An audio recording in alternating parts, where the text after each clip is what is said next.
일반적인 상업 건물 1층 로비는 출입증만 딱 확인되면 누구나 자유롭게 드나들 수 있잖아요. 그렇죠. 아주 기본적이죠. 네. 하지만 그 건물의 가장 깊숙한 곳, 예를 들어서 그 국가 1급 기밀을 다루는 메인 서버실이나 핵심 상황실로 들어간다고 한번 상상해 보세요. 분위기가 확 달라지겠는데요. 그러니까요. 갑자기 막 지문 인식에 홍채 인식, 그리고 동선까지 아주 철저하게 통제받기 시작합니다. 그 공간의 핵심부로 들어갈수록 요구받는 보안 등급과 기준이 확연히 달라진다는 거죠. 아주 절묘한 비유네요. 네. 안녕하세요. 오늘 우리는 유튜브 바이블 캔버스 구독자님께서 보내주신 묵상 스케치 자료를 깊이 있게 살펴보겠습니다. 방금 제가 말씀드린 이 보안 등급의 차이가 사실 오늘 살펴볼 자료의 핵심을 딱 관통하는 비유거든요. 네, 어제 다루었던 그 레위기 20장의 내용을 보면 모든 하나님의 백성이 세상과 어떻게 구별되어야 하는지 약간 그 보편적인 가이드라인을 제시했단 말이죠. 일종의 로비 출입 규칙 같은 거였군요. 맞습니다. 이스라엘 진영 전체에 요구되는 아주 기본적인 영적 출입 기준이었죠. 그런데 오늘 다룰 레위기 21장으로 넘어오면 카메라의 포커스가 백성들을 대표해서 하나님 앞에 직접 서야 하는 사람들, 즉 그 제사장들에게 확 좁혀집니다. 그 1급 기밀 상황실에 들어가는 사람들에게 최고 등급의 보안 수칙이 제시되는 상황이랑 완전히 똑같네요. 그렇죠. 일반 백성들과는 감히 비교할 수 없을 만큼 그 훨씬 더 높고 세밀한 차원의 거룩함이 요구되는 것을 우리가 볼 수 있습니다. 그래서 오늘 이 시간의 미션은 아주 분명합니다. 수천 년 전 그 고대 제사장들에게 주어졌던 이 막 엄격하고 촘촘한 규례들을 통해서 오늘날 왕 같은 제사장으로 부름받은 우리 구독자님이 일상 속에서 지켜내야 할 영적 품격의 본질, 이게 과연 무엇인지 한번 깊이 파헤쳐보는 겁니다. 사실 레위기를 단순히 막 되게 고대의 낡은 법전으로만 여기기가 참 쉽잖아요. 사실 읽다 보면 막 졸리기도 하고요. 네, 그럴 수 있죠. 그런데 이 제사장 제도의 이면에 깔린 메커니즘을 딱 이해하고 나면 지금 이 시대를 살아가는 우리에게 요구되는 영적 태도가 진짜 무엇인지 아주 선명하게 드러날 겁니다. 자, 그럼 본격적으로 들어가 볼 텐데요. 본문에 등장하는 그 구체적인 규정들을 보면 생각보다 꽤 충격적입니다. 네, 굉장히 까다롭죠. 그 제사장들은 직계 가족이 아닌 이상 장례식에 참석해서 몸을 부정하게 해서도 안 됐고요. 또 막 슬픔을 표현하느라 머리를 깎거나 수염 가장자리를 훼손하는 행위도 완전히 금지되었습니다. 결혼 상대자도 일반 백성보다 훨씬 엄격하게 제한되었고요. 맞아요. 그런데 제가 이 자료를 쭉 보면서 가장 의문이 들었던 부분은요. 바로 그 신체적인 흠에 대한 규정입니다. 그 부분 참 많은 분들이 오해하시는 대목이죠. 그러니까요. 시각장애가 있거나 다리를 절거나 피부병이 있거나 체형의 결함이 있는 사람들은 제사장 직분을 수행하는데 아예 제한을 받았거든요. 네, 명확하게 기록되어 있죠. 이거 현대의 관점에서 보면 육체적인 어떤 장애나 결함을 이유로 직무를 제한하는 거 이거 명백한 차별 아닙니까? 뭔가 누구보다 약자를 품어야 할 하나님의 성품이랑 되게 모순되는 것처럼 보이거든요. 바로 그 지점이 이 텍스트를 읽을 때 우리가 마주하는 가장 큰 걸림돌이에요. 그리고 동시에 고대 근동의 문화적 맥락을 이해해야만 풀리는 아주 핵심 열쇠이기도 합니다. 당시 문화적 배경이요? 네. 이 규정들을 지금 우리의 인권이나 평등의 잣대로 읽으면 당연히 납득하기가 어렵죠. 하지만 그 레위기가 기록되던 고대 세계에서 이 제사장의 육체라는 건 개인의 어떤 자아를 실현하는 수단이나 직업적 권리가 아니었어요. 그럼 뭐였나요? 그 자체로 일종의 시각적인 신학 교보제였습니다. 시각적인 신학 교보제요? 그 제사장의 몸 자체가 백성들에게 어떤 메시지를 보여주는 약간 스크린 같은 역할을 했다는 뜻인가요? 아주 정확한 표현입니다. 고대 이스라엘 백성들은 율법책을 개인적으로 막 소유하거나 글을 자유롭게 읽을 수 있는 그런 환경이 아니었잖아요. 맞네요. 다들 막 양피지 들고 다닌 건 아니니까요. 그렇죠. 그들은 성막들에 서서 제사장이 짐승의 피를 뿌리고 제단을 관리하는 그 눈앞의 의식을 통해서 하나님이 어떤 분이시구나 하고 학습을 했습니다. 눈으로 보고 배우는 거였군요. 네. 그런데 당시 주변 가나안 이방 종교의 제사장들을 보면요. 우상과 접신하기 위해서 일부러 자해를 하거나 신체를 심하게 훼손하는 일이 아주 흔했습니다. 막 피 흘리고 흉터내고 그런 식으로요? 맞아요. 피를 흘리고 몸에 흉터를 내는 게 우상을 향한 엄청난 열정으로 여겨졌던 거죠. 아하, 그러면 당시 그 주변국들의 타락한 이방 종교 문화와 아주 철저하게 대비되는 어떤 시각적 장치가 필요했겠군요. 바로 그겁니다. 이스라엘의 제사장은 하나님의 거룩함을 왜곡 없이 통과시켜서 보여주는 아주 흠없는 투명한 유리창과 같아야 했습니다. 투명한 유리창? 네, 제사장에게 요구된 육체적인 온전함은요, 그들 개인이 영적으로 우월하다는 뜻이 전혀 아닙니다. 이스라엘의 하나님은 생명과 질서, 또 완전함 그 자체이시며 이런 죽음이나 결핍과는 아무런 관련이 없다는 사실을 보여줘야 했어요. 눈에 보이는 제사장의 온전한 몸을 통해서 백성들에게 그 생명의 하나님을 시각적으로 선포하는 상징적인 도구였던 거네요. 정확합니다. 그래서 레위기 21장의 본문을 진짜 자세히 들여다보면요. 육체적 결함이 있는 제사장 가문의 사람을 막 진영 밖으로 쫓아내거나 제사장의 특권을 완전히 박탈했다고 말하지 않습니다. 그래요? 쫓아낸 게 아니군요. 네, 그들도 여전히 제사장의 몫으로 돌려진 가장 거룩한 음식을 가족들과 함께 먹을 수 있는 그 권리가 확실히 보장돼 있었어요. 밥은 같이 먹을 수 있었네요. 그럼요. 단지 백성을 대표해서 제단에 직접 나아가고 그 성소 안으로 들어가는 특정하고 기능적인 역할에만 제한을 둔 겁니다. 왜냐하면 하나님의 성품 자체가 단 한치의 타협도 없는 완전한 거룩함이시니까요. 와, 이거 결국 가장 집숙한 상황실에 들어가는 사람에게 최고의 보안 등급이 요구되는 것처럼 하나님께 가까이 나아가는 자일수록 그 거룩함의 무게를 훨씬 더 무겁게 인식해야 하는 그런 영적 원리네요. 맞습니다. 내가 지금 누구 앞에 서 있는지 지성적으로 똑똑히 분별해야 했다는 거죠. 무턱대고 맹신하는 게 아니라 지성적인 분별이 필요했다. 진짜 납득이 팍 갑니다. 그런데요, 이런 영적 원리나 상징적 의미를 이성적으로는 이해했다고 쳐도 그 제사장 개인의 삶을 한번 가만히 생각해보면 약간 여전히 의문이 좀 남거든요. 어떤 부분에서 그런 피로감이 느껴지시나요? 아니, 매일매일 내 몸에 혹시 상처가 나지 않았는지, 부지불식간에 어디 부정한 것에 닿지는 않았는지 막 끊임없이 검열하면서 살아야 하잖아요. 그렇죠. 엄청난 긴장감이죠. 심지어 제일 사랑하는 가족이 죽었을 때 마음껏 슬퍼하면서 애도할 자유조차 통제받고요. 약간 아무리 제사장이라는 영광이 좋아도 이렇게까지 막 숨막히게 살아야 하나? 이런 인간적인 피로감이나 정서적인 압박감이 장난이 아니었을 것 같거든요. 네, 충분히 그렇게 생각할 수 있죠. 하나님은 왜 이런 고도의 긴장 상태를 요구하시면서 굳이 이 제도를 유지하려고 하셨는지 사실 그 이면의 동기를 좀 더 깊이 파헤쳐보고 싶습니다. 그 규칙의 겉면만 보면 방금 말씀하신 대로 통제와 속박으로 보일 수밖에 없어요. 그런데 레위기 21장 6절과 8절에 등장하는 어떤 핵심 단어를 들여다보면 그 이면에 완전히 다른 이야기가 쫙 펼쳐집니다. 오, 어떤 단어인가요? 오늘 보내주신 묵상 스케치 자료에서도 이 부분을 크게 강조하고 있는데요.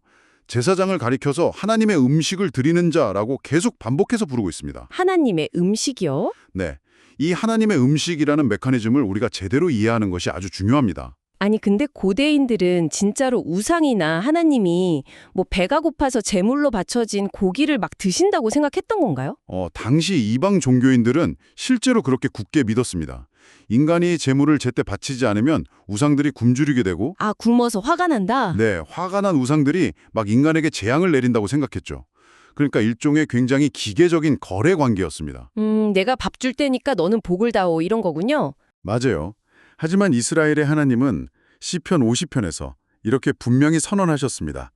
내가 주려도 내게 이르지 아니할 것은 세계와 거기에 충만한 것이 다 내 것이미로다. 오, 멋진데요? 창조주이신 하나님은 고기가 필요하신 분이 절대 아니라는 거죠. 그런데도 굳이 그 하나님의 음식이라는 표현을 사용하신 이유는 도대체 뭔가요? 그게 고대 문화에서 누군가와 한 식탁에서 음식을 나눈다는 것은 단순한 영양 보충의 개념이 아니었습니다. 그럼 뭐였죠? 생명을 공유하고 가장 친밀한 언약 관계를 맺는 아주 거룩한 행위였어요. 하나님은 제사를 통해서 고기를 바쳐 화를 달래는 거래가 아니라 하나님과 백성이 함께 교제하는 친밀한 식사 자리를 원하셨던 겁니다. 그러니까 짐승을 태우는 어떤 기계적이고 무서운 의식이 아니라 이스라엘 진영 한가운데서 하나님과 백성이 만나서 밥을 먹는 생생한 교제의 현장이었군요. 네, 바로 그겁니다. 그런데 생각해 보세요. 거룩하신 하나님과 죄 많은 인간이 아주 안전하게 교제하려면 그 중간에서 만남을 성사시키는 매개체가 철저하게 정결해야만 했습니다. 아하, 그 매개체가 제사장이었고요. 맞습니다. 제사장이 그토록 치열하게 정결을 유지해야 했던 진짜 이유는요. 그들이 준비하는 그 식탁이 이스라엘 백성과 하나님 사이의 사귐을 유지하게 만드는 유일한 생명선이었기 때문입니다. 유일한 생명선. 네, 그 생명선이 끊어지지 않게 꽉 지키기 위한 하나님의 아주 간절한 장치가 바로 이 엄격해 보이는 거룩의 규례들이었던 셈이죠. 와, 이거 진짜 대반전이네요. 단순한 통제나 속박이 아니라 백성들과의 그 데이트를 망치지 않기 위해서 하나님께서 아주 치밀하게 준비해 두신 사랑의 안전망이었네요. 그렇습니다. 여기서 그 자료에 인용된 청교도 신학자 토마스 왓슨의 문장이 아주 절묘하게 연결되는데요. 오, 어떤 문장이죠? 거룩함은 믿는 자의 면류관에서 가장 반짝이는 다이아몬드입니다. 이렇게 말했습니다. 거룩함은 가장 반짝이는 다이아몬드다. 와, 표현이 너무 아름답습니다. 성경은 오늘날 우리 구독자님과 같은 성도들을 가리켜서 왕 같은 제사장이라고 부르잖아요. 우주를 창조하신 하나님과 매일 직접 교제하고 또 세상을 향해 그분을 대표하는 그 엄청난 특권과 신분이 곧 우리의 면류관입니다. 네네. 그런데 이 면류관을 가장 가치 있게 만들어주는 본질, 그 정중앙에 콱 박힌 다이아몬드가 바로 거룩함이라는 거예요. 나를 존귀한 제사장으로 택해주신 그 하나님의 깊은 마음을 깨닫게 되면 거룩하게 살기 위해 나의 일상을 막 조율하는 그 과정이 더 이상 족쇄가 될 수 없는 거죠. 아, 억지로 힘 꽉 깨물고 참아가며 지켜야 하는 그런 지겨운 의무사항이 아니라 하나님을 향한 가장 아름다운 사랑의 고백이 되는 거군요. 바로 그겁니다. 사실 이 다이아몬드라는 비유가 참 매력적인 게요. 다이아몬드는 스스로 막 빛을 뿜어내는 광물이 아니잖아요. 그렇죠. 반사하는 거죠. 맞아요. 예쁘게 깎인 단면들이 밖에서 들어온 빛을 완벽하게 반사해낼 때 그때 가장 눈부시게 빛납니다. 제사장의 거룩함 역시 내 속에서 막 쥐어짜내는 도덕적인 완벽주의가 아니라 하나님의 거룩함이라는 그 빛을 굴절 없이 반사해내기 위해서 나 자신을 정성껏 닦아내는 약간 영적인 세공 과정이라는 생각이 확 드네요. 아, 빛의 관사. 정말 탁월한 적용입니다. 자, 이렇게 정서적인 깊은 깨달음이 있었다면 이제는 의지적인 결단으로 자연스럽게 이어져야겠죠. 네, 오늘날 우리 삶에 어떻게 적용할 것인가, 이게 핵심이죠. 맞습니다. 고대 성막에서 일어났던 이 놀라운 이야기들을 매일 아침 막 출근 버스에 시달리고 이메일과 업무에 치이는 우리 구독자님의 그 현대적인 일상으로 한번 가져와 보죠. 자료에서는 이 거룩을 가리켜서 하나님의 수준에 내 삶의 보폭을 맞추려는 의지적인 순종이라고 표현했습니다. 보폭을 맞춘다. 저는 이 표현이 아주 가슴에 와닿습니다.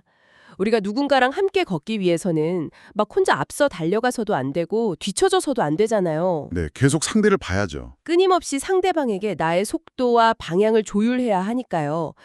그런데 사실 함께 걷다 보면 필연적으로 겉옷에 막 흙먼지가 묻거나 신발에 얼룩이 지는 순간들이 꼭 오거든요. 올 수밖에 없죠, 일상에서는. 고대 제사장들이 몸에 막 상처가 나지 않도록 치열하게 조심했던 것처럼 오늘날 구독자님이 일상 속에서 점검하고 닦아내야 할 그 영적 흠이라는 건 구체적으로 어떤 형태일까요? 사실 더 이상 물리적인 육체의 결함이 문제가 되지 않는 현대의 삶에서는요. 우리가 놓치기 쉬운 영적 흠들은 매우 미세하고 내밀한 영역에 숨어 존재합니다. 아주 미세하다고요? 네, 예를 들어 직장에서 나의 성과를 좀 돋보이게 하려고 동료의 실수를 교묘하게 이용했던 마음의 숨은 동기들. 아, 이거 좀 찔리는데요. 하하, 그렇죠.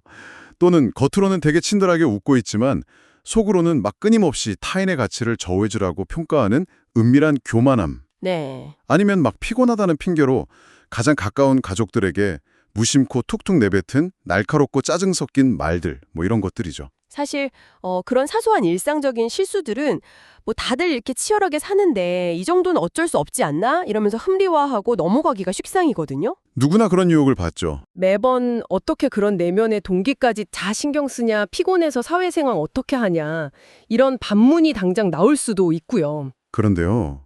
바로 그 피곤함을 핑계로 합리화하는 그 지점이 하나님과의 영적 보폭이 딱 어긋나기 시작하는 위험한 순간입니다. 아, 하나하나 보폭이 어긋나는 순간이요. 네, 왕 같은 제사장의 신분을 명확히 인식한 사람은 그 사소한 내면의 얼룩조차 그냥 방치하지 않습니다. 오늘 본문 자료가 제시하는 첫 번째 의지적 결단은요. 이런 미세한 영적 흠들을 민감하게 깍 알아차리고 매일 하나님의 제단 앞으로 가져와서 철저하게 씻어내는 일입니다. 남들은 전혀 눈치채지 못할지라도 나 자신과 하나님만은 아는 그 작은 죄악들, 그걸 계속 조율하는 내면의 작업이군요. 맞습니다. 이 치열한 내면의 정결함이 먼저 회복되지 않은 상태에서 밖으로 드러나는 선한 행위들은요. 금세 바리새임과 같은 종교적 위선으로 변질되고 맙니다. 겉만 번지르르 해지는 거군요. 그렇죠. 매일 거울 앞에서 옷매무새를 다듬듯이 십자가 앞에서 나의 숨은 동기들을 점검하고 회개하는 것. 이것이 보폭을 맞추는 가장 중요한 첫 번째 발걸음입니다. 자, 그럼 그렇게 내면의 정결함이 회복되었다면 이제 그것을 밖으로 쫙 흘려보내야 하는 두 번째 단계가 남았네요. 네, 두 번째 결단은 구독자님이 발 딛고 서 있는 바로 그곳에서 거룩한 제사장으로 구체적으로 행동하는 것입니다. 구체적인 행동? 네, 가장 치열한 삶의 현장인 일터, 그리고 가정, 또 우리가 매일 부딪히고 마주하는 아주 복잡한 관계망 속에서 말이죠. 우리가 교회를 벗어난 진짜 찐 일상 속에서 제사장의 역할을 수행한다는 건 도대체 어떤 모습일까요? 아까 제사장이 하나님의 거룩함을 보여주는 어떤 투명한 통로라고 말씀드렸죠. 네, 유리창 비유요. 오늘날 직장에서 내가 조금 손해를 보더라도 정직하게 업무를 처리하는 태도, 또 막 갈등 상황에서 욱하고 분노를 터뜨리는 대신 인내와 온유함으로 반응하는 것, 타인의 아픔에 기꺼이 다가가 긍휼을 베푸는 선택들, 바로 이런 것들입니다. 아, 그런 구체적인 행동 하나하나가? 네, 이 모든 구체적인 행동들이 하나님의 거룩하심을 세상에 확 드러내는 향기로운 통로가 됩니다. 세상의 가치관과 쉽게 타협하지 않고 구별된 영적 품격을 다듬어 일상을 살아내는 것, 그것이 곧 오늘날의 제사장 직분을 온전히 수행하는 것입니다. 와, 오늘 우리가 쭉 나눈 이 레위기 21장의 여정을 돌아보면요. 처음에는 제사장들에게 요구되는 그 촘촘한 규례들이 마치 막 통각이 벅찬 1급 보안시설의 규칙처럼 좀 차갑고 무섭게 느껴졌습니다. 네, 처음에 좀 숨막히죠. 하지만 그 이면에는 이 백성들과 생명의 식탁을 간절히 나누고 싶어 하시는 하나님의 아주 치열하고 뜨거운 사랑이 담겨 있었네요. 맞습니다. 거룩함은 우리를 얽매는 족쇄가 아니라 왕 같은 제사장이라는 우리의 이 존귀한 신분을 가장 찬란하게 빛내주는 다이아몬드라는 사실, 이걸 오늘 확실히 배웠습니다. 매일의 그 치열한 삶 속에서 내 마음의 아주 작은 얼룩들을 부지런히 닦아내고 또 그분과 보폭을 맞춰가려는 의지적인 순종, 이게 진짜 우리에게 가장 필요한 태도네요. 네, 오늘 이야기를 이렇게 마무리하면서요. 이 묵상의 여정을 한 단계 더 확장시킬 수 있는 아주 도발적이고 깊은 화두를 하나 던져드리고 싶습니다. 오, 기대됩니다. 어떤 화두인가요? 우리는 지금까지 구독자님 개인의 거룩함, 그리고 우리 내면의 정결함을 어떻게 지켜낼 것인가에 주로 초점을 맞춰서 이야기를 나눴잖아요. 네, 주로 나의 거룩에 집중했죠. 하지만 시선을 밖으로 돌려서 고대 이스라엘의 상황을 일반 백성들의 시선으로 한번 가만히 상상해 보시길 바랍니다. 백성들의 시선에서 막 성막과 제사장들을 바라보는 거군요. 그들에게는 어떤 풍경이었을까요? 백성들은 매일 성막 밖에서 자신들을 대신해서 그토록 숨막힐 정도의 철저한 거룩함을 묵묵히 지켜내며 제사를 준비하는 제사장들의 뒷모습을 생생하게 지켜보았습니다. 아, 계속 보고 있었겠네요. 그렇죠. 그들은 제사장들의 그 타협 없는 정결한 태도를 통해서 눈에 보이지 않는 이스라엘의 하나님이 얼마나 위대하고 거룩하시며 온 우주에서 가장 경외할 만한 분인지를 시각적으로 온몸으로 체감했을 겁니다. 와, 이것을 오늘날 우리 구독자님의 현실로 한번 가져와 보죠. 구독자님의 일터와 가정으로요? 네, 구독자님이 오늘 그 분주한 일터나 얽히고 설킨 인간관계 속에서 세상 사람들과 똑같이 막 이기적으로 행동하지 않고 조금 손해와 불편을 감수하면서까지 그 거룩한 영적 품격을 묵묵히 지켜낼 때 네. 과연 아직 하나님을 알지 못하는 주변 동료들이나 이웃들의 눈에는 대체 무엇이 보일까요? 아, 사람들은 나의 도덕적인 탁월함을 칭찬하는 데서 끝나는 게 아니라 내 삶을 그렇게 이끌어가는 그 배후의 존재, 즉 하나님의 크기와 성품을 가늠하게 되겠군요. 바로 그것입니다. 구독자님의 그 반짝이는 다이아몬드 같은 삶의 태도를 통해서 세상 사람들의 눈에 비칠 하나님의 영광은 대체 어떤 모습일지, 그리고 그들이 하나님을 얼마나 경외할 만한 분으로 깊이 느끼게 될지 오늘 하루 꼭 상상해 보시기 바랍니다. 와, 정말 압도적이고 가슴 뛰는 질문입니다. 우리의 거룩함이 단지 나 개인의 평안이나 신앙을 지키는 방패 정도로 끝나는 게 아니네요. 훨씬 더 크고 영광스러운 일이죠. 아주 투명한 유리창이라는 사실을 깊이 명심해야겠습니다. 오늘 유튜브 바이블 캔버스 구독자님이 보내주신 귀한 자료 덕분에 자칫 막 건조하게 느껴질 수 있었던 고대 레위기 본문에서 현대의 우리를 확 깨우는 아주 역동적인 통찰을 얻을 수 있었습니다. 네, 저도 아주 즐거운 나눔이었습니다. 나를 향한 그 영광스러운 제사장의 부르심에 합당하게 반응하시면서요, 우리 구독자님이 서 계신 바로 그 현장에서 주변을 환하게 밝히는 아주 눈부신 하루가 되시기를 진심으로 축복합니다. 오늘 깊이 있는 나눔은 여기서 인사드리겠습니다. 감사합니다. 감사합니다. 평안한 하루 보내세요.